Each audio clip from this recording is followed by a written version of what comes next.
we also saved 3 copies of it. I'm sure there's another engineering or other analogy in there somewhere. But I did press the go live button, so we should Awesome. be starting to transmit to LinkedIn shortly. I can see you, Dave, live.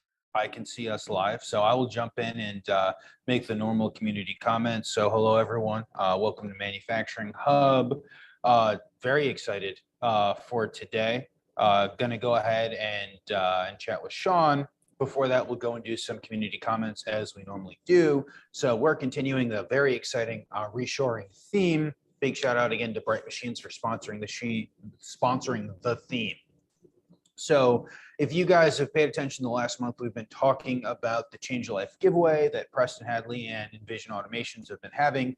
They drew yesterday or a couple of days ago, and congratulations to Houston Hart for going ahead and winning that. I haven't heard a ton of feedback beyond that. Preston did post it, so congratulations to that.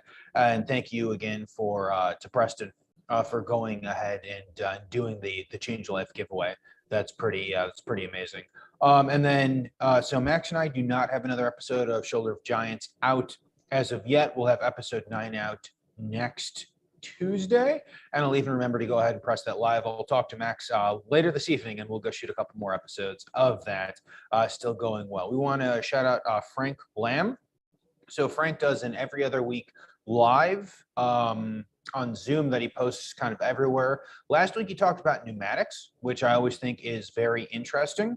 And if you guys are looking for some pneumatic information, you guys should check that out. I will go ahead and post the link to Frank Lamb's post about that if you want to check that out. And then beyond that, if you guys have an event or something else coming up, please feel free to drop me a message, and I will go ahead and mention that coming up. I know we were talking about Automate right before we went live, so I know there are a lot of people who are planning to be at Automate. And as we find that information, we'll be happy to post and repost that. I think Chris Lukey is doing a manufacturing happy hour one of those days. And then, so Sean, this is where I get to embarrass Vlad. I do it every show, but he's always just slightly embarrassed. So Vlad doesn't like to ask people for subscriptions or anything else, but Vlad runs a successful YouTube channel called Solus PLC. I'm gonna wave to him. There are probably a couple hundred people watching us. They just crested 30,000 subscribers, which is amazing. And you'd think for someone who has 30,000 subscribers, he would be happy to say, yes, please subscribe to my channel. Well, that is not how this works. I am the person who gets to go ask for people to subscribe to Solus PLC. So this is the weekly pitch. Please go ahead and subscribe to Solus PLC. Please feel free to drop the show a like and all of those other things. And if you're doing that, please feel free to drop us a like on any of the other platforms that you're listening to, because I will almost certainly forget to ask at the end, as I do most weeks. Thanks, Dave. Appreciate Absolutely, Vlad. I mean, one of us has to ask, and you have proven time and time again through the last now 62 episodes that you're not going to be the person to ask. But before we jump in, do you have any other thoughts or comments? I do not. Thanks, Dave. Awesome. Everyone, welcome to Manufacturing Hub with me, Dave, and this guy up here, Vlad. We are continuing our reshoring theme. We have made it to episode 62 with Sean Murray, VP of Customer Success at Bright Machines, but he's going to tell us his crazy path that he's gotten here. But first, Sean, welcome to the show. Thank you for being here. Yeah, thanks a lot, Dave. I'm glad to be here. Excited to talk to you guys. By the way, I think Vlad's approach of not asking for subscribers is a good move. It kind of creates that exclusiveness kind of thing. Like you want to be a part of it. You're not being asked to join. You just want to find a way to sneak in. I get it. It's a smart way to go. I'm not going to deny or confirm that I do have that strategy in place, but really appreciate you joining us today, Sean. I'm really looking forward to the conversation. Thank you for the kind comments. But could you give us maybe a little bit of a background info before you got to Bright Machines where you are today? How did you get started in manufacturing, automation? What was your journey? How did you, again, what were maybe some of the key transitions that you can talk to us about? And how did you get to where you are today? Sure. Yeah, my path to manufacturing and automation was not at all planned out, right? So I had no intention of really ending up in manufacturing or automation. 17 years old, looking for a summer job. And I had a friend that worked at the one and only at the time M&M Mars Candy Factory in Hackettstown, New Jersey. So I got a summer job there. And it was the first time I saw a conveyor belt moving things around. And I remember, to me, it felt like, it was a candy factory, but it felt like Willy Wonka. Because, it was more than just conveyor belts, of course, even in 1988, which is, shows my age. But they had a fair amount of automation, old mechanical stuff, but it was cool. And I'd find myself on breaks just watching the things move. And so that was my first introduction to automation. I worked there on and off for 2 years. Went to college, got my degree, and then again had no intention of really going into manufacturing or automation. And then I got recruited. So IBM hired me, and I just wanted to work for IBM, and they sent me to a manufacturing facility as my first job. And that continued. Then I ended up going to Philips Electronics, where I got into electronics manufacturing, where I spent about 15 or 16 years. And then off to Panasonic, where I did more electronics, but then more into kind of larger scale automation. And then eventually at Bright. So, the way life goes, 28 years have gone by, and suddenly I've only worked in manufacturing and automation. And turns out, I guess that's what I love to do. And it is something I love to do. But again, it wasn't really a design plan. I thought it was cool to watch automation as a kid, and then suddenly it's my career. So now I'll call it my calling, I guess. Sean, if I may ask a question, I guess looking back at how manufacturing was, I would say, like in those years, are there any maybe, and again, I'm leaving this broad intentionally, are there any key differences that you've seen maybe like in the market and the way things were manufactured versus they are today? Was business different? Like, what are your kind of like thoughts in retrospective? Yeah, no, absolutely. There are differences. And actually, I'm going to table that by saying there's some common themes, but there's some distinct differences in how they play out. So, manufacturing, certainly back the candy factory, was very much a science project every time. So anything that was automated, you weren't going to one of 10 conveyor companies. There was only a handful of places you could conveyors. But everything you would get, you would then modify. So there was this team. Remember, they had this amazing tooling shop, and it was the biggest tooling shop I've probably ever seen. Which is funny because it's a candy factory. They're not making anything that you then have to work on. They're just working on the factory equipment. But it was massive, and I don't know how many people there were, but it seemed like 100 engineers that were there just to keep the automation going. It seemed like there was more people working on maintaining the equipment than if you just had the people doing the work at the time. It seemed that way. And there was still a lot of people on the floor, but it felt very early stage, very kind of rudimentary, but still kind of cool. If you fast forward it now, of course, there's so many options out there that there are automation products now that you can buy or close to it, and so many, the whole data side of it, the whole software side of it didn't exist, of course, back then. So all of those tools now exist, and there's certainly established processes and standards that work in place. So it's a little more refined, but I still find that engineering, make it better, do it better, build it here, spirit is still there. So that's why you still see so many kind of, custom or automation solutions within manufacturing. But it's definitely more refined now, still a bit, rough compared to other industries, but it's definitely more refined, more solutions available for people, and it's better understood too. I think there's a lot of smart folks walking around who know automation. And it's a very interesting perspective. I've also seen, I would say, a lot of the like machine shops that were, I would say, like native to the companies slowly disappear, or, manufacturers trying to run a lot leaner. And I personally don't know, if that's the right way to go, because obviously there's complexity with, I think, like evolving technology. So relying on many moving parts becomes more and more difficult. But at the same time, obviously there's business, I would say, like implications in doing so. So I guess, like, I'm just curious, do you see us heading in the right direction? Do you think we should be maybe bringing some of that workforce back to sort of reinforce maybe the fundamentals that we see in facilities? Like, what are your general thoughts, again, on how the shift has gone from, keeping everything in-house to sort of spreading all of the, I would say, again, like maybe not necessarily technologies, but people or resources to outside vendors, manufacturers, and then using them to sort of run your operations? Yeah, it's a great question. the initial comments about, the tooling shops going away or getting smaller, I think that's a good thing, right? So, I mean, I do love the whole engineering and tinkering aspect of it, but the fact that many manufacturers don't need those massive dedicated areas and people around, tooling and equipment to maintain their equipment, I would hope would mean that the equipment that they're purchasing is more stable, more standard. That's a good thing, right? So if the automation and manufacturing equipment that people can buy today are more robust and easier to operate, that's wonderful. So you don't need that whole army of people. The second part of your question, though, is really around skill set. I do think that it's important that manufacturers, especially, know how to manufacture and know the ins and outs of the complexities of manufacturing. And for a while there, you would see a lot of manufacturers who were experts at building their widgets, but then they've gradually pushed their expertise out, right? They'd bring in people who could help maintain it, then they'd bring in people that could help design it, and then they'd bring in people that could help build it.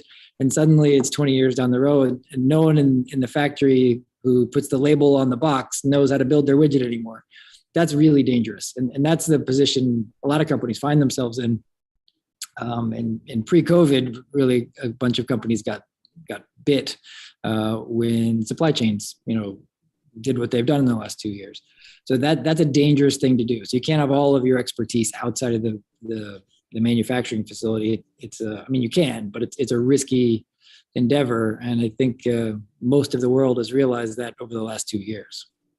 And do you think we'll find, I guess, like a metaphorical balance, or you think it might go sort of in like waves, in the sense that, now that we've seen we don't have enough like skilled labor, I would say like in US and a lot of facilities, we're going to bring it back and try and get more experts in, again, automation, engineering, technicians. And there's going to be this wave of trying to get lean again, and we're going to go through these maybe like different motions. Or do you think that we'll find some kind of like a happy medium where it makes sense for us to keep some technical expertise like in-house and then outsource some of it outside? The sooner we find that medium, the better, the stronger we'll be as an industry, right? And again, I'm not talking about in a specific geo or anything. I'm talking about manufacturing in general, because I think, and it speaks to the maturity of manufacturers and manufacturing. The move towards the pendulum kind of strategy change, which is sort of what you do in early stage or more early stage industries.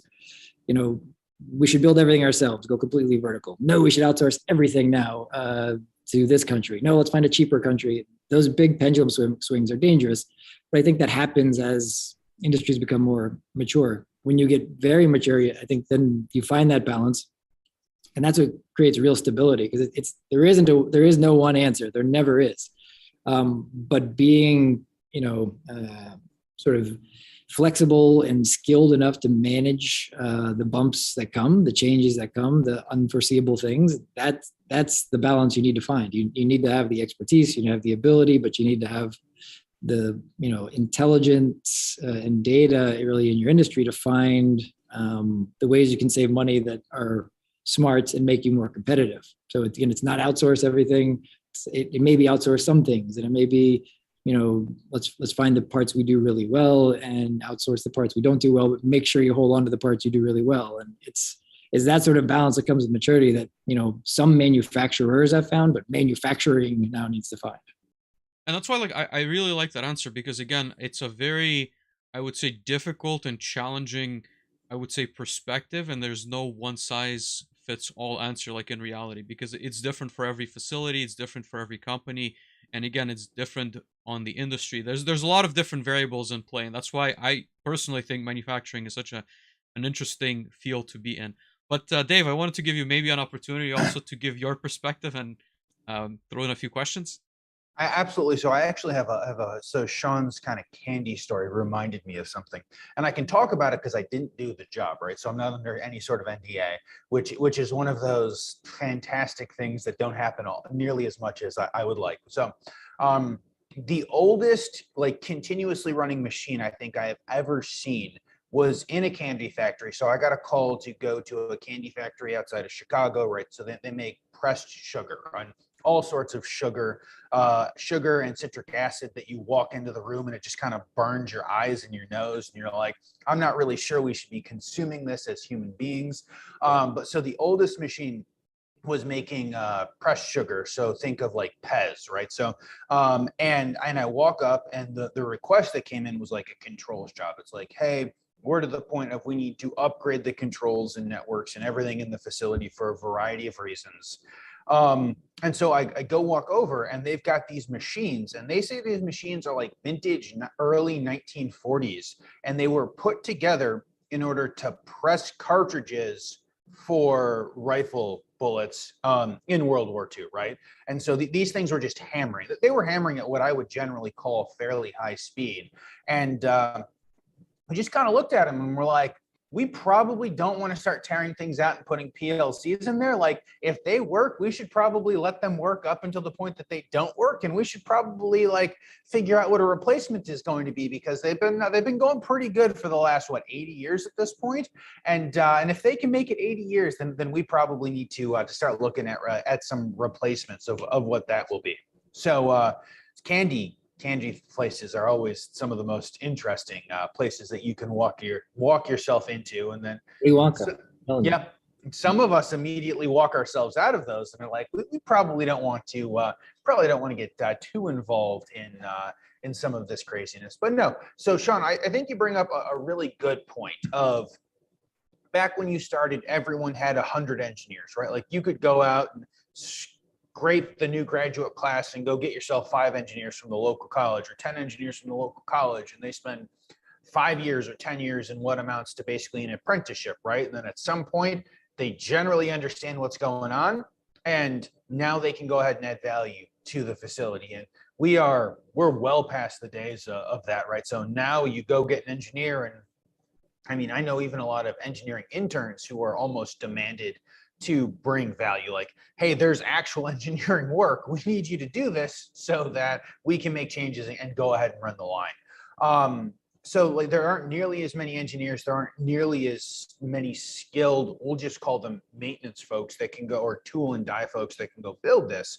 So with the theme of this being reshoring and the conversations that you have with clients, do you think we need to get away from all of this customized automation and go more towards standards of things that work? And and go more towards standards and buy kind of standard products and put them in lines to make things run in ways that we all know and understand how they run? Yeah, no, absolutely. So I mean, the challenge with automation specifically over the last 10 years has not been lack of capability, right? There's lots of capable, automation solutions. It exists in lots of places, but usually with small integrators, with established things they can do. The problem is scaling that. So the problem still sort of exists from what I was talking about the old days, in that you end up with all these separate islands of automation that really have no easy way of transferring data, of having a common way of working, so that you don't have to retrain everybody else. So what would happen is you'd find these sort of these people that would grow up, be trained on a version of automation, and then they would go to a new company, and their skills may or may not transfer. They know a little bit about PLCs, they know a little bit about, something, but it's nothing to do with the way this automation works. Yep. So it's like a built-in dampener for growth around automation, and that's been a challenge for a long time. It gets even worse with software and with communication protocols, because then that even becomes people defend their software, they defend their communication protocol in a way where they say, no, we're going to be the standard, we're going to make ours the one that everyone uses. But then there's 20 more others like that. So then you find people that are just dedicated to one way of communicating data or connecting systems. And all of that is, again, it stops growth, right? It stops growth of, and again, I'm not talking about a company's growth, I'm talking about the industry's growth and really big advancements. So to break through that, there's got to be some sort of standardization or just some sort of commonly accepted. I'd even be okay with, instead of 100 options, 5 options or something. If you got it down to more common ways of building automation, and certainly of communicating and connecting the pieces of the automation together. That's huge progress. And we are making progress in the industry that way, which is good. I mean, it's just slower than you'd like to see it. And it's going to take almost something, you'd love to see open source, right? Some sort of open source manufacturing platform that then people could play on and build, right? That'd be a huge game changer, that suddenly someone coming out of college could work in any one industry, any one, excuse me, manufacturer, and know how to build and add value from the get-go. And that's, again, it's coming, but it's not coming fast enough. It's an interesting point. If I may interject here, Dave, for a moment. There's an interesting documentary on YouTube about I guess like the multiple choices that we have in like daily life, right? And I want to relate that to the point that you've made, that when you have way too many options, you almost, I guess it's like you become paralyzed by what's available and you just get stuck. And again, I see this a lot, I would say, like in the current climate, because there's just so many different protocol options, and you can certainly spend a lot of time and money just evaluating what's the right choice. And they obviously, some of them have advantages over others, and there's going to be key differences in how they're deployed, and maybe some are more scalable than others. Absolutely, right? Like that, I think there's no kind of like debate around that, but you can spend a lot of time trying to figure out what works for you and trying to figure out almost, what's the most optimal solution before you actually launch or standardize on one of those protocols, just to find out, again, it's not just the protocol itself, it's also who's available to implement this, who's going to be working on these projects. There's so many variables that I think people almost like disregard and just focus on that one. Like it could be protocol, it could be, again, it could be a piece of hardware, a piece of software, but there's a lot of similar, I would say, examples. And I guess the idea of that video that I brought up on YouTube is that they demonstrate that if we have less options, then we spend less time trying to figure out what's right and more time actually like doing something, and then we can sort of like pivot if need be. But that's a really good point, Sean. And it's complicated. The whole situation is complicated somewhat by the way the fast boom of the past few years, where many companies have sort of entered the foray into sort of software packages. It gets complicated by the sales and marketing approach, because marketeers and salespeople are very good at making products sound complete and functional. And within the manufacturing space, especially with Industry 4.0 and IoT, buzzwords over the last 10 years, everything sounds the same. So now if you hear salespeople talk about the next new product, be it hardware or software, they're pretty much all saying the same thing. And it's very difficult for a manufacturer to know what's the right way to go. They're looking at this menu with 1,000 choices, all the same, adjectives to describe the choices, and they're just hungry, right? They just want to eat something, but it's just hard to know what's the right path. And then, like you said, who can support it? Who can install it? Who can maintain it? How long has it been around? How long is it going to be around? Can I grow with this? All of those questions really aren't clear. And that's, again, it dampens growth of this industry that we obviously care so much about. And that's a challenge. Dave, what are your thoughts? I would agree with Sean. I would say coming from the marketing side, right? Like whenever I talk to someone, the phrase that I continue to repeat, sometimes to them, sometimes on mute as I'm screaming over a Zoom call, is words mean things. And if you would like to say that you're implementing an Industry 4.0 or an IIoT or any one of these initiatives, like that's great, but what does it mean to you? What products are you going to use, and actually, like, how are we going to use it? And I find that is a major disconnect between people talking about the product and people trying to use the product and people who have designed the product. Like typically they're in like three different, very, very different areas. And we almost never have a nice Venn diagram where there's a little bit overlapping, or we've got like two clients in the middle, OEMs who are using it in the way that it was intended to use it. And now we're using everything in completely different ways. So I would agree kind of with both of you. I think to some extent our dearth of options is great because you can in theory do anything.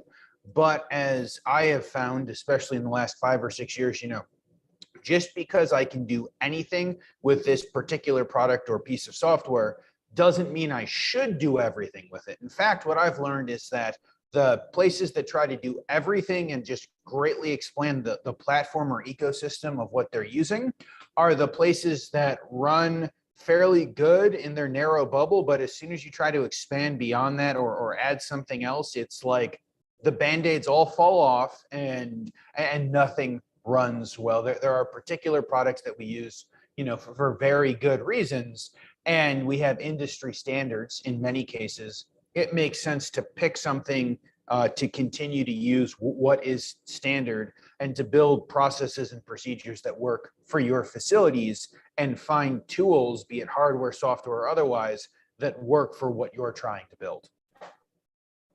If you look, and we all know manufacturers. Many people on this listening today might be manufacturers.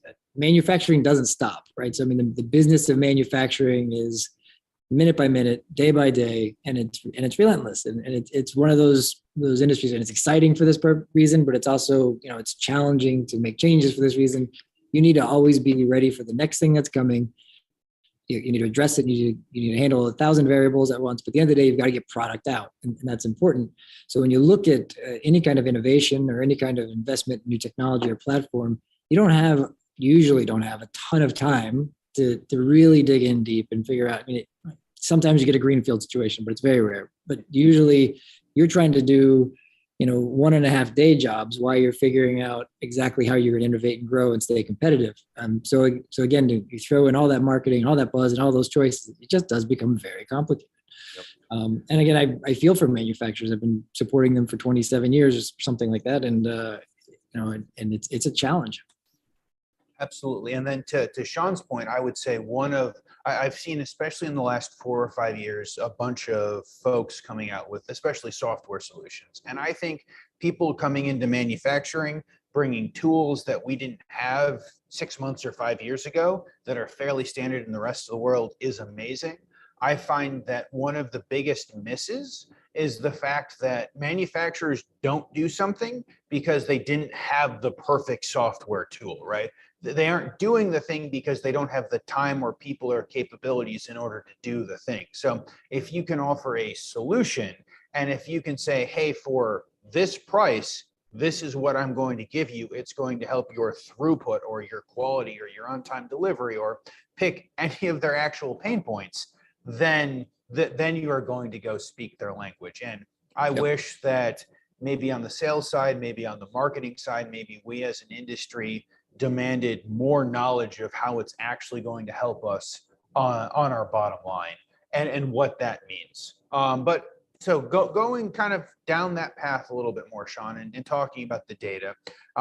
So the data side of what manufacturers are seeing and needing and using.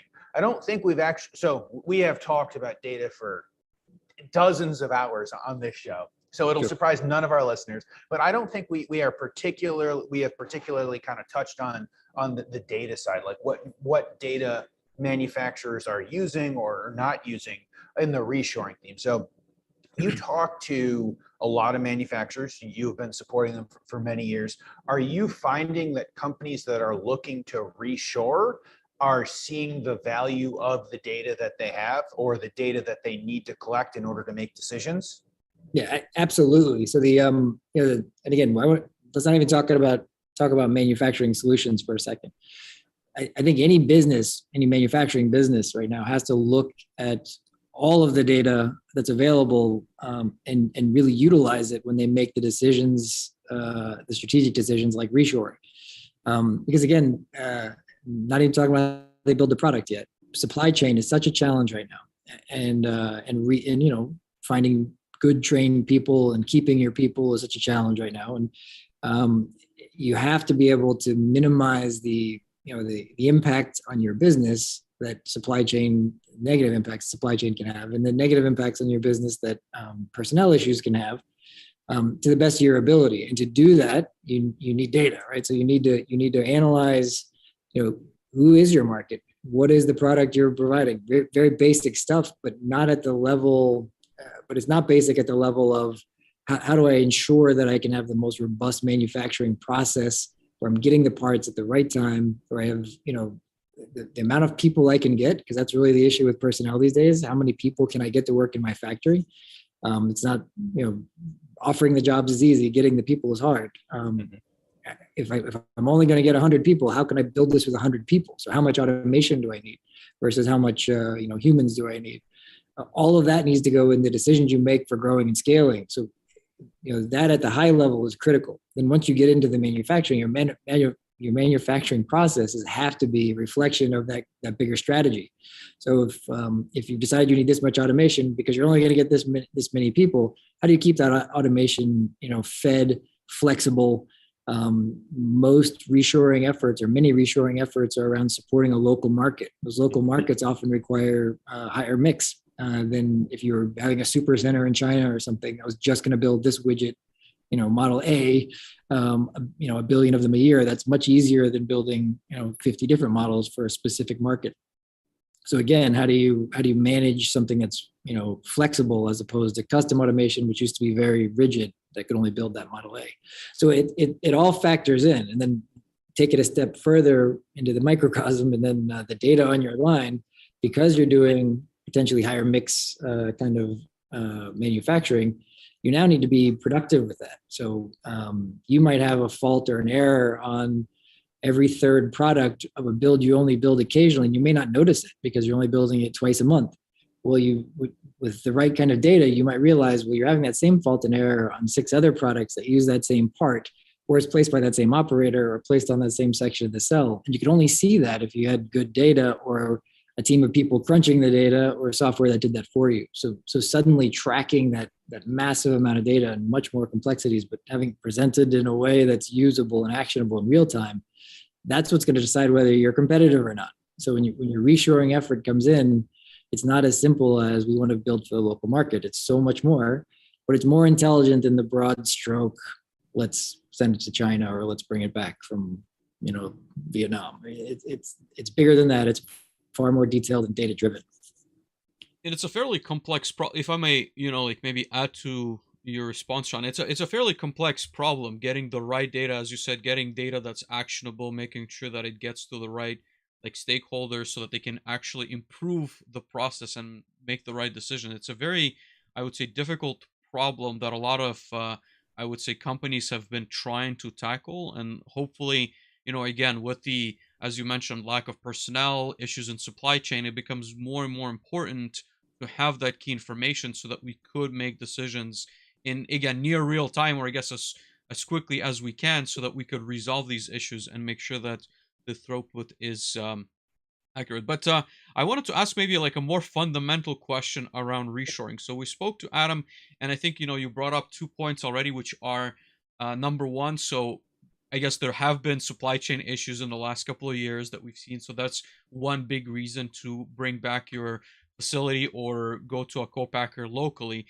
And also the personnel shortages, right? So being able to kind of monitor closely would be another factor that you would want to consider reshoring. Are there any other key factors that you're seeing with your customers that are heavily impacting their willingness or their, I would say, need to reshore?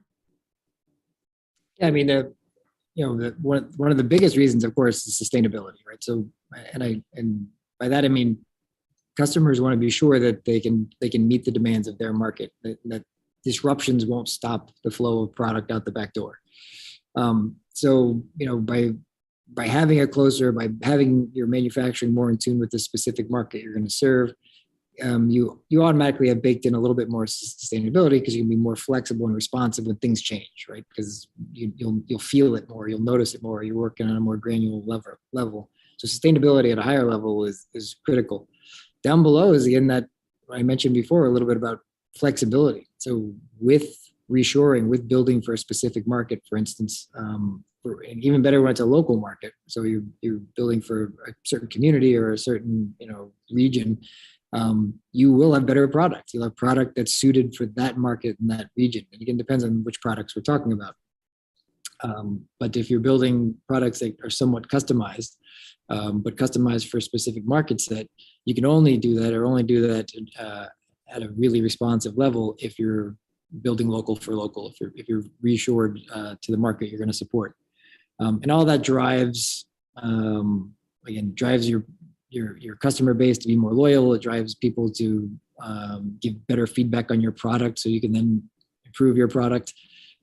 There is a healing and growth aspect of this too, because the product feedback and direct line to your customers is one way. You get better product feedback, so you improve your products. We also noticed that building locally, you tend to get more people interested in working at those companies. So, finding talented people is critical when you're a behemoth building off in the middle of nowhere in a suburb in a country we don't go to. You might not want to go work for that company, but if you're back to the sort of the respectable factory that your dad worked at, I mean, we're not quite there yet, but that's someplace you might want to go work. So it's also around making manufacturing, I don't want to say cool again, but almost making it cool again, where, it's not a dark factory somewhere, and it's certainly not off in a foreign country somewhere, but it's a cool robotics company, which has lots of automation and software jobs that I've been buying their products for the last 10 years, and I know them and trust them. That's a place I'd want to work if I was coming out of college.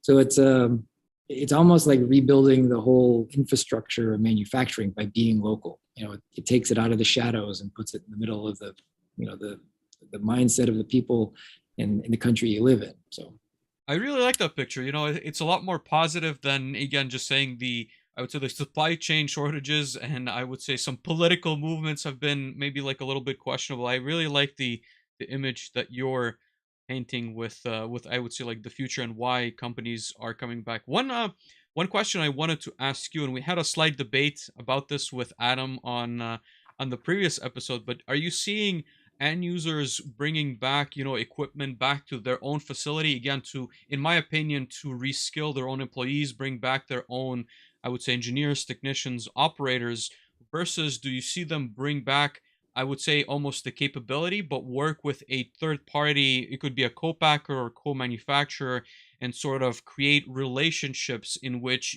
they would manufacturing something off their site and then perhaps make the final assembly or whatever requires, or has some maybe proprietary information at their site. Like, how are you seeing maybe those two different splits play out with your end user? Yes, I don't know what Adam's answer was, but we're seeing both, and I think it's smart. And by that I mean, I think manufacturers are testing various models, and we're going to find out which are more successful, and that's a good way, I think, in the real world to evaluate which models work the best. But I think I mentioned before, like the big pendulum swings of the past with strategy. Well, now it's much smaller variations, that we're going to. People are bringing business back, but maybe not all of it. Like you said, maybe they're going to bring back design and NPI work, but they're still going to manufacture not quite as far away, but somewhere far away. Or they'll bring in a third party that's going to do some of their process, but not all of their process. I think that's smart. I think that builds a more robust kind of infrastructure in your manufacturing and provides some ability to adjust when things go wrong. If you're using someone that's building part of your process and they fail, your whole system hasn't failed. It's just that one piece. And then if you're smart, you've built in an infrastructure where you've got some technology or personnel that can handle that, or you've got a backup that can handle that. Those are the things I think as an industry we didn't do very well in the past. It was sort of, I'm 100% vertical or I'm 100% outsourced, and then that's it. But now it's sort of like I'm more granular in my decision making. I'm going to build the parts that I can build well and automate the parts that make sense to automate, but maybe not everything. Maybe there's some parts that it's the last 10% and it provides less value, and let's have people do that part for a while, which again is more data driven and more, I think, intelligent than the broad strokes of the past. But we are seeing customers doing both is the bottom answer. Reshoring is, there is such a push for reshoring, and so many companies are doing it. We are seeing it, and even pre-COVID, we were. But I like that they're not, companies aren't just going by some old playbook. They're thinking and they're analyzing and they're putting together a strategy and then adjusting as you go. And I think that's healthy for any industry. Certainly, I think it's healthy for manufacturing. And it's interesting that you mentioned, I guess, a little bit of both. I've always seen where it's, again, like either we outsource everything or we build everything in-house. So it's been, I would say, again, like my point was that I've seen a lot of problems with outsourcing certain components, at least from the automation, like the technical standpoint, right? And how that like dynamic plays out. Obviously, I was not involved in like the business decisions, but I certainly see the argument for outsourcing certain components. But now that you mentioned, maybe trying like small batches that you could outsource, or having maybe part of your machinery at a third party vendor would be, I think that's a very interesting option. Any thoughts, Dave, on that? Yeah, I mean, I would say lots of people, I think it's a good idea. I'd say lots of industries have done that for many years. So you look at automotive, right? So you've got automotive and you've got tier 1, 2, 3 suppliers.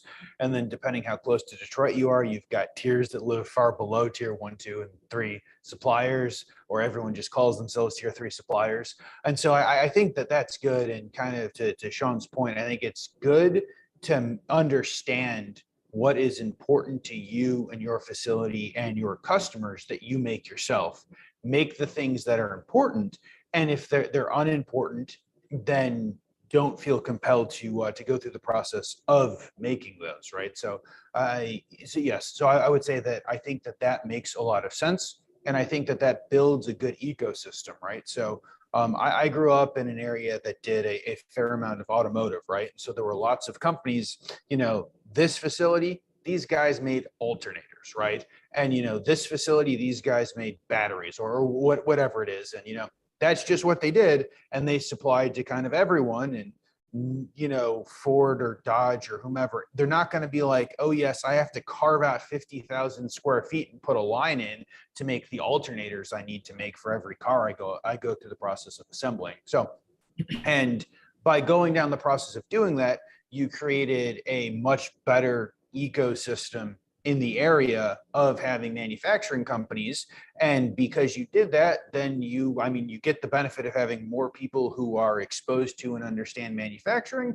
And at some point, maybe you get to go steal some of their best workers because you need someone for your facility, right? So in areas that have a lot of manufacturing, you can go steal, and, people can move and share ideas.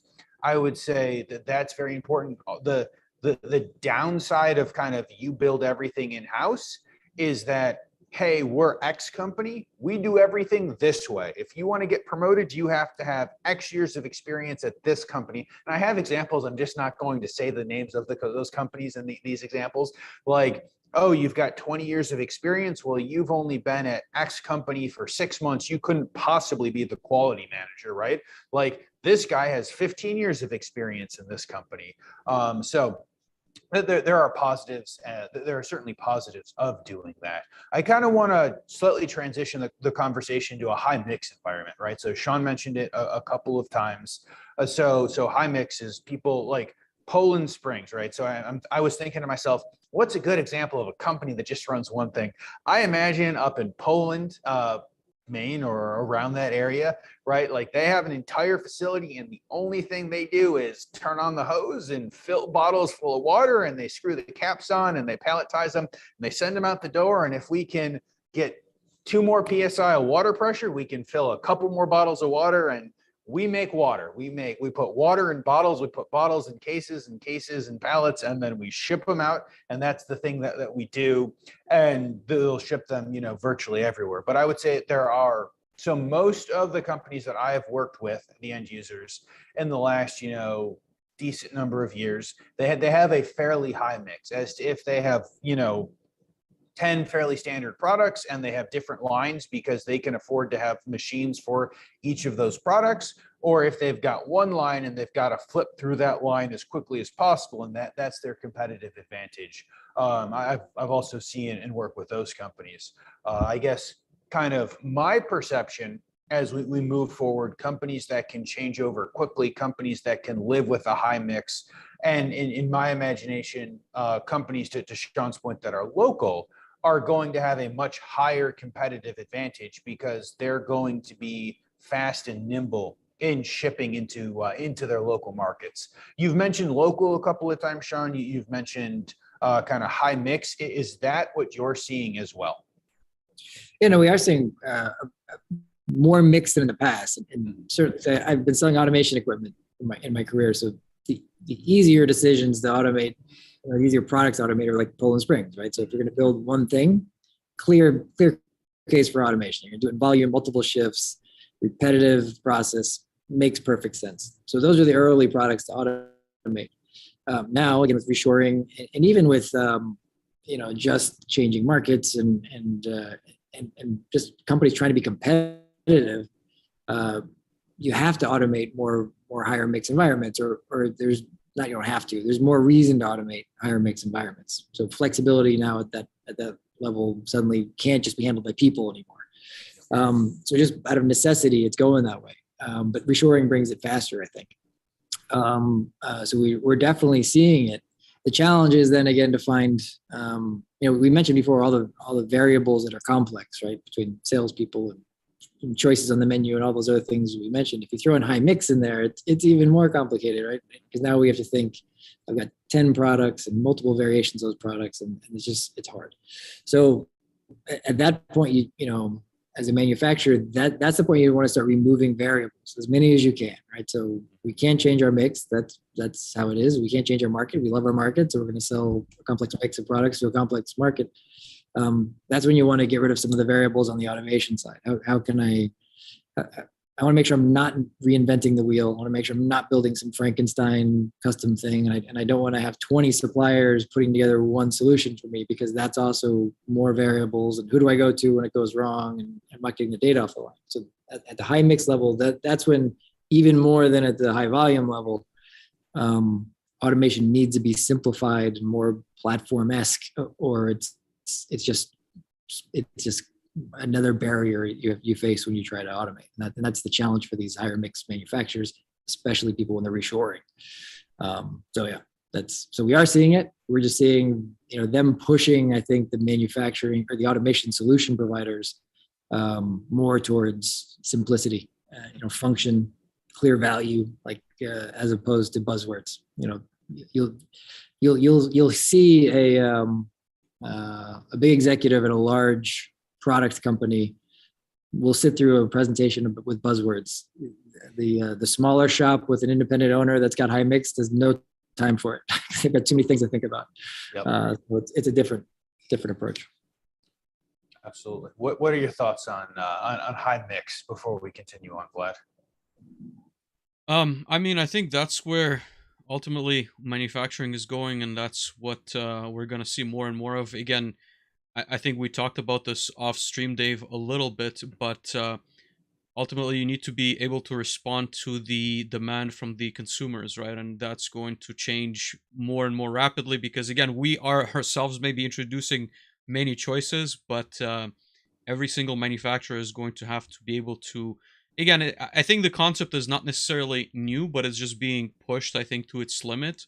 But just-in-time manufacturing has been growing fairly rapidly in every single end user that I have worked with. And they're trying to make it as quickly as possible, as customizable as possible. And there's a lot of moving parts to that. But again, I agree with everything that we've discussed a bit earlier, that there's a lot of challenges with that.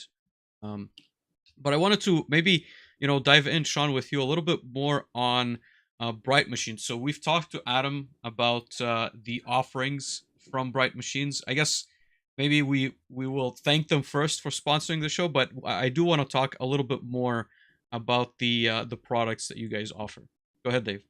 Fantastic. I was going to say 62 episodes in, and Vlad does not jump the gun on talking about the company before we do the thank you ad read first. So Vlad, you play that sound, and then I will go with the ad read, and we'll talk about Bright. There we go.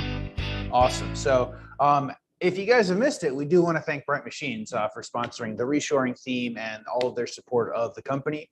So at Bright Machines, we believe there's a smarter way to build things. That's why we're working with manufacturers around the world to rethink manufacturing operations for whatever comes next. We enable manufacturers to reshore more quickly, to future-proof their factories, to keep up with fluctuating demand, and to save money.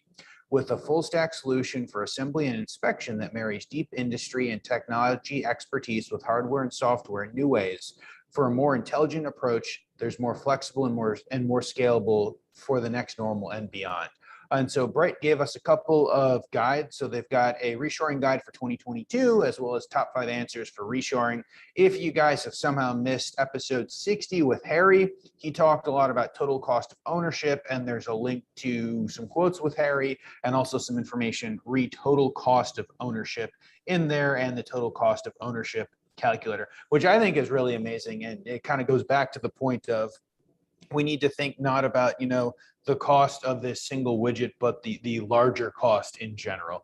And that would drive us into 6 other hours of conversation. But Sean, tell us a little bit more about what you're doing at Bright and how you guys are helping companies reshore and expand what they're doing. Yeah, no, great lead in, and thank you for that. So yeah, Bright Machines exists really to break through the noise, if you will. So for, there's a lot of people like myself that are working at Bright that came from really good companies that have been selling good automation for a long time, but who are frustrated with sort of the pace of innovation at those larger companies. I know the industry is going to get there. I know we're going to find a more kind of standardized, approachable platform that provides value so that manufacturers don't have to fight through all those details. It will happen eventually. Bright Machines is going to get there faster. And that's why I'm here. So the whole focus on Bright, we're a new company, been around about 4 years. So not quite a startup, but we're probably a scale up at this point, has been finding ways to remove variables from manufacturers so they could get this automation that they were confident would deliver value. So, first started with a standardized hardware cell. So instead of, buying a robot, getting a PLC, getting a computer, find a conveyor, figure out end of arm tools, which is what manufacturers have to go to. Bright Machine sells a manufacturing cell that's got a standard look and feel interface, standard robotics inside of it. You can change the end of arm tool so it screw drives one day, and if you need it to be a soldering machine the next day, we make it a soldering machine without having to throw the whole thing out, which is another problem with custom automation. So for manufacturers, that automatically removes some variables. We don't have to worry about, it's future proof. We don't have to worry about having to train multiple people on multiple functions within my manufacturing line. So for training, it's easier. Ease of use is there. Maintainability is there. So removing variables. And then, of course, we started adding software, which is where the real value is. So Bright Machines is a full stack solution. So, we'll help you design your process. We've got some design experts. Adam, by the way, for a lot of years was a design expert. Does a lot of things different now, but we'll help you design your product for automation. We'll help you build the automation for it. But we provide the hardware, software, services, and solutions to make sure that it continues to deliver the automation you need. And from that, it comes with the connectivity baked in. So more than half the problem for manufacturers when they automate, that they then figure out how to make their automation talk to the other pieces of automation. So ours is already built in. We can interface with MES systems and factory information systems, so that the data is already flowing when you plug it in. It's not quite plug and play, but it's getting there, right? So it's getting to the point where it's standard platform hardware, software, and services. So manufacturers don't have to be afraid when they step into automation. And then it's getting better from there. So we're evolving into really, we want to be a generational company. We want to be a company that changes the way automation and manufacturing is done. So we want to build that platform. Even if it's only a platform, like I said, if there's other folks that build solid platforms, wonderful. But we'd love to get to the point where, and we're pretty close now, where other companies will just, use our platform to build their own automation. That's fine with us. Just, establish, a standard way of going and go, and then we'll all be able to talk to each other when we have automation. So like factories, when they reshore or duplicate their operations, don't have to think about it. They've got a new product to build. They just put in a similar platform cell that already speaks to the other one and speaks to the rest of the factory, and it's connected globally the way data is supposed to be. So that's the vision. That's the future. And we're dedicated to making this happen. We got a bunch of hard charging people that are here to see it through, right? And just really make as much change to break through. So anyway, that's Bright in a nutshell, and it's the most exciting place I've worked, to be honest with you. Sean, I'm curious. High praise. Go ahead, Dave. Did you have a follow-up? I was saying high praise. No, I appreciate that. And before Vlad takes us off in another direction, I was over here thinking to myself, I like to tinker. Sean heard how we have gotten to the point of how we produce this show and how we just kind of add layers to add layers, and it looks maybe 5% better than it would have if we had just gone the route everyone else does. But at this point in my life, if I'm going to go build a facility, right, if I'm going to go put something new in, I want to buy a line, right? I want to buy a line that someone else says is going to work, that has known everything in it. And I want to be able to say, yes, this is what it is, and drop it in place. And it works from day one. The last thing I want to do is to go source every PLC and cable and sensor and go tinker to try to build it, because I don't have an extra 5 years in my life to go ahead and do that. So I appreciate that, and I hope more people move towards the purchase it as a solution. Vlad, what are your thoughts? Well, I was gonna ask about that exact same, I guess, like train of thought. Like Sean, my thinking is, and me and Dave have spoken to a few companies who are taking, I would say, like maybe a software first approach, and I'm curious what your thoughts are on how that's gonna shift maybe the landscape of jobs in manufacturing, right? And what I would say, like referring to, like in automation, you had a lot of, I would say, traditional like PLC and HMI developers, people who are a lot more like hardware oriented, and now we're starting to see this bridge between, as commonly referred to, IT and OT. But I would say, maybe to phrase my question a little bit better, are you seeing at Bright, and probably the end users who are using your solutions, do you see more software backgrounds? Do you see engineers that aren't coming in necessarily with like a chemical engineering or electrical engineering background, but people who are coming in maybe through computer science, people who are a lot more software oriented? And do you think like that shift will continue, where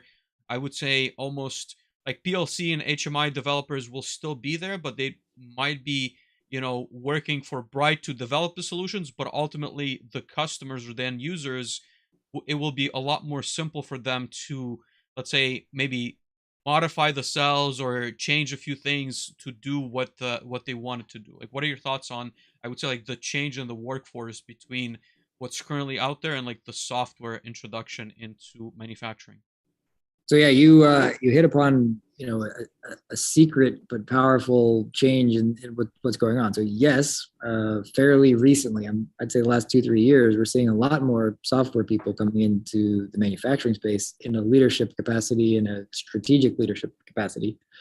And the places that's happening is making they're making real breakthroughs. And the challenge there is that, and again, I have to be careful with my words because I'm a hardware guy at heart, and I've worked with a lot of engineers, and I respect engineers the most. But there's been sort of a bit of a trap, I think, with really brilliant hardware engineers in the past, and that love of tinkering can slow you down, and that's a problem. The software folks come in with no loyalty to their favorite controller or whatever they've become experts at in their life. They look at sort of the process and the data again to design the manufacturing. So we, at Bright, we often say it's software defined manufacturing. That's one of our kind of cornerstones for how we design our processes.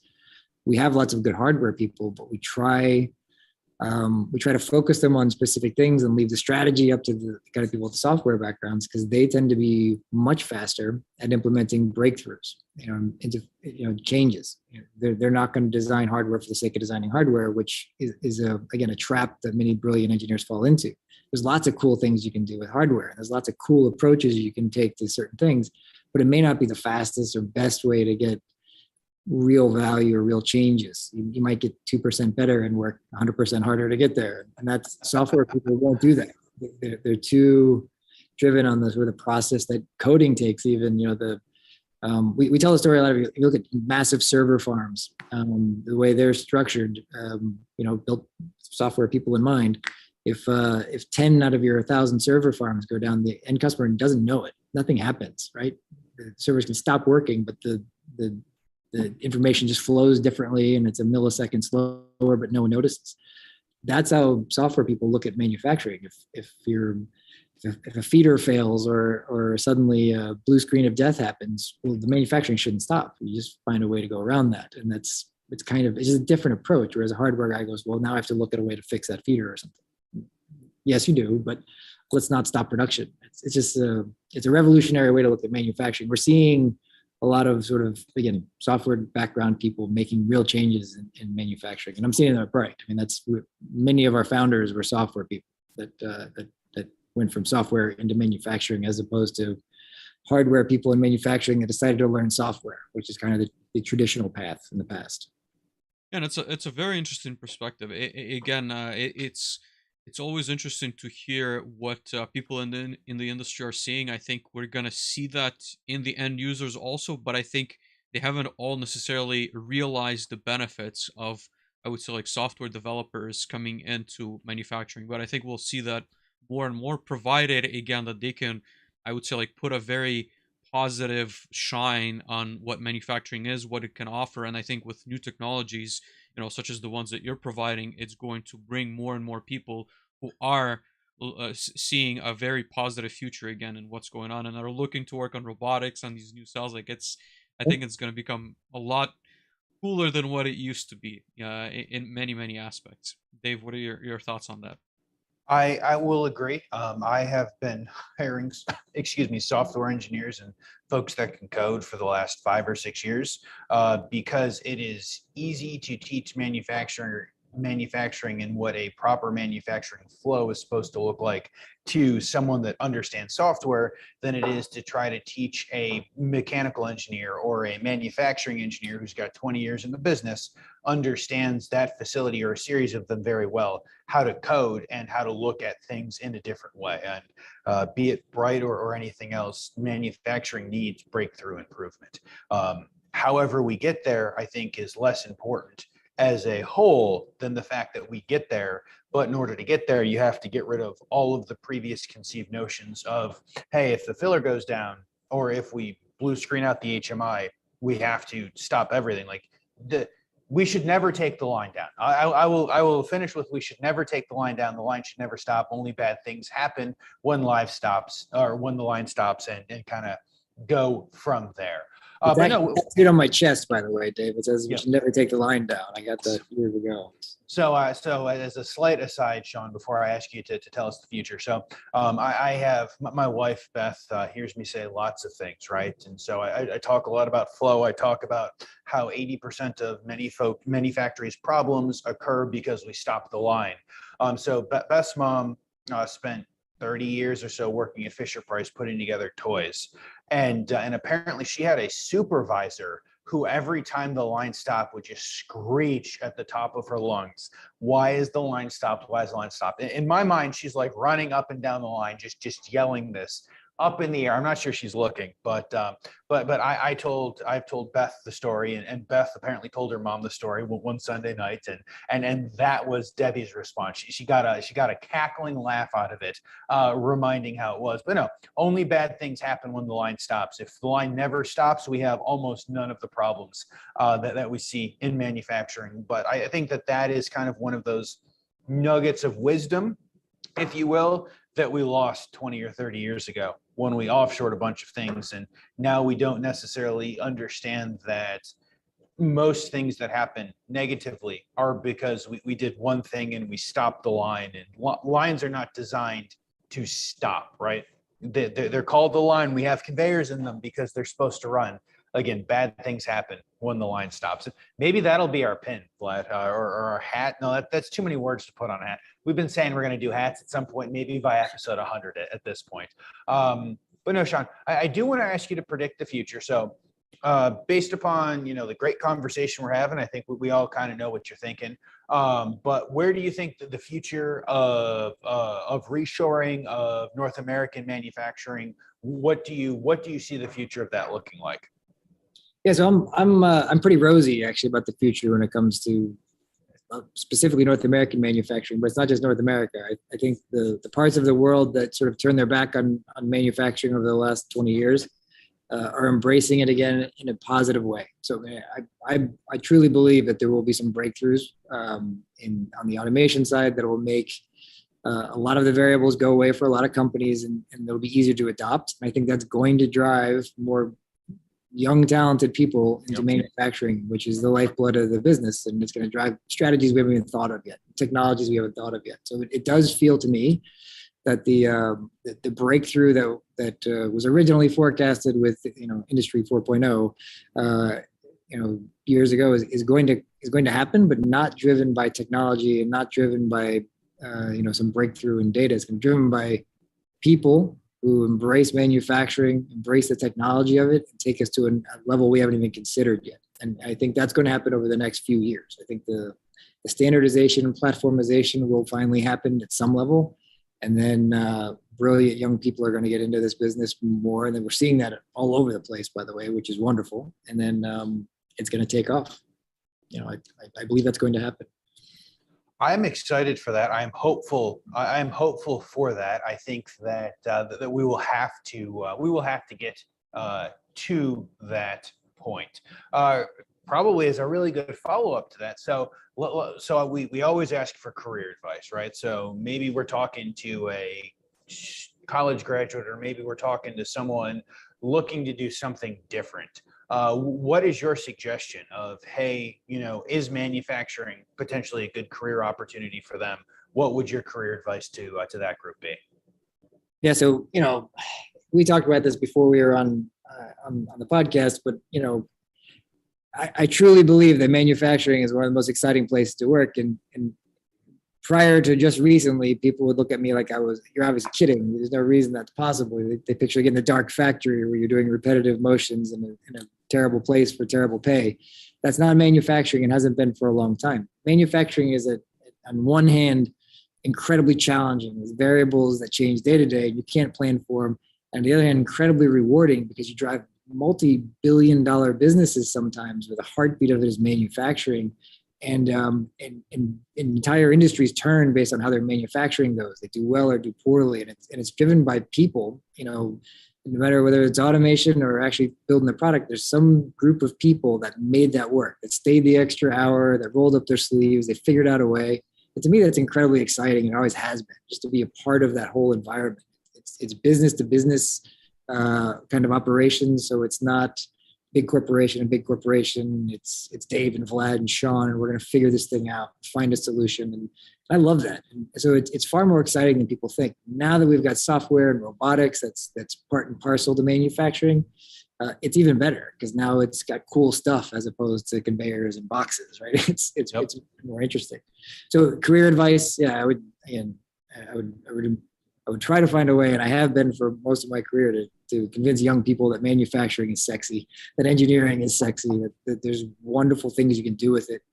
And it's even more so now. We didn't talk about this before, but another thing we're seeing in really successful manufacturing businesses is that even the companies that are just beginning to automate or have been automating for a long time or outsource automation, they have these automation champions. They've got one or two smart ladies or smart people that are really responsible for driving the automation. And these are always just a really good engineer with a good head on their shoulder that figured stuff out. Sometimes they're not even engineers, by the way. Sometimes these are people that just figured out automation because they've been in engineering and manufacturing for 10 years. They've been in manufacturing environments for 10 years. And they figured it out.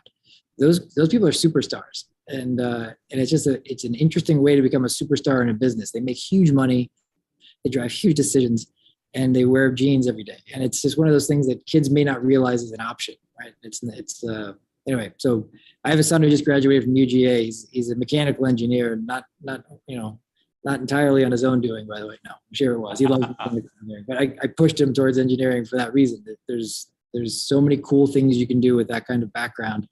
And there's so many interesting ways you can drive business or even just build your own thing in your backyard when you want to. I mean, either way, you've got those skill sets. So anyway, that's my career advice for people coming out of college. No, I think that's amazing. And I would absolutely agree with everything Sean is saying with that. The next segment is what I, for most of the time, joke is our not sponsored Audible segment, where I ask you for a book recommendation or two, and Vlad goes and downloads it while we're finishing the show. So, do you have a book recommendation or two that you'd like to share, Sean? So here's the thing. So, you gave me this warning yesterday. You told me you were going to offer me this. And I spent last night trying to find a really smart book that I could recommend so I look brilliant. But I realized I'm a complete poser. The truth is I'm a fantasy nerd, so I read fantasy more than anything. But okay. So the last book I just read was the Game of Thrones book. So the first book in the George R.R. Martin series, I saw the whole series and was so heartbroken when it ended the way it did. I figured I might as well give the books a chance. So that's actually the last book I read, which I just finished about a week ago. Are the books good? So I was binge watching the series, and I got to like halfway through the second to last season, and I just kind of gave up on it. So, but are the books good? Well, the books are really good because they're long, but because you've seen the series, you feel like a speed reader because at least the first book follows the show so closely that I read it in like a week and it's like 700 pages, Nice. but which is faster than I normally read. But it was because the story was already there mostly, and you're just picking up the delta parts of the story. But it was very good. I enjoyed it quite a bit. But, that's good. So Vlad, you will have a lot of listening to do and/or a show to go on HBO Max and watch. Allegedly, they're coming out with more in the more in the Game of Thrones ecosystem. But I'm confident there are entire Game of Thrones podcasts, and we don't need to delve much deeper into that. But no, Sean, we do want to thank you. We've got one last question for you: is who should reach out to you?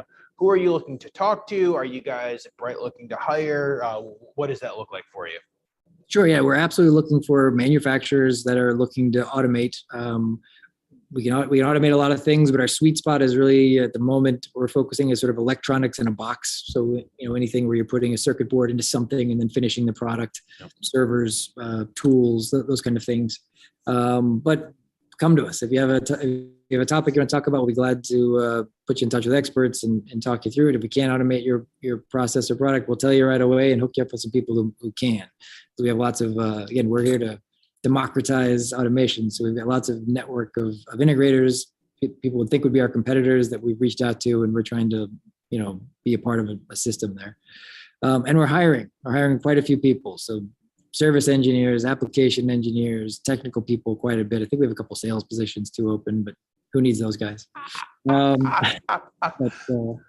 look us up, brightmachines.com. You'll see our jobs board, and you'll see a little bit about what we're doing and some of our other products we've automated. Give us a call. No, that is amazing. Thank you so much, Sean. We are going to finish just our normal amount overtime than we normally do, which is a win for us. But no, thank you, Sean. This, I feel, has been some really good color on a lot of the other conversations that we've been having. And I think it's been great to get, hearing your experiences and what you're talking to manufacturers. And I mean, honestly, it's always good at least once a week to hear someone rosy and excited about reshoring and the hope that we're going to continue to have more. But because, well, I think everyone knows that that's where Vlad and I are, because we're fairly committed to the careers at this point. We've got a ways to go but before we are done. But no, thank you, Sean. Thank you, everyone, for listening. I will remember for the second time this show to say, if you listened this far, if you're watching us live, please give us a thumbs up and hit subscribe on whatever you're listening to. If you're listening to us in podcast form, please rate us 5 stars and subscribe and do all of those other fun things. If you want to catch all of the videos and audio and everything like that, you can check us out at manufacturinghub.live. We've got a pop-up if you guys would like the information to know when we're going live with the links once a week. About an hour before we go live. That's the only email we send out every week. And I think we've actually been really good at remembering to send that one out. But no, thank you, everyone. Until next week, we'll see you all soon. Thank you, everyone. Thank you, Sean. Thank really you. appreciate Thank it. you. Bye-bye.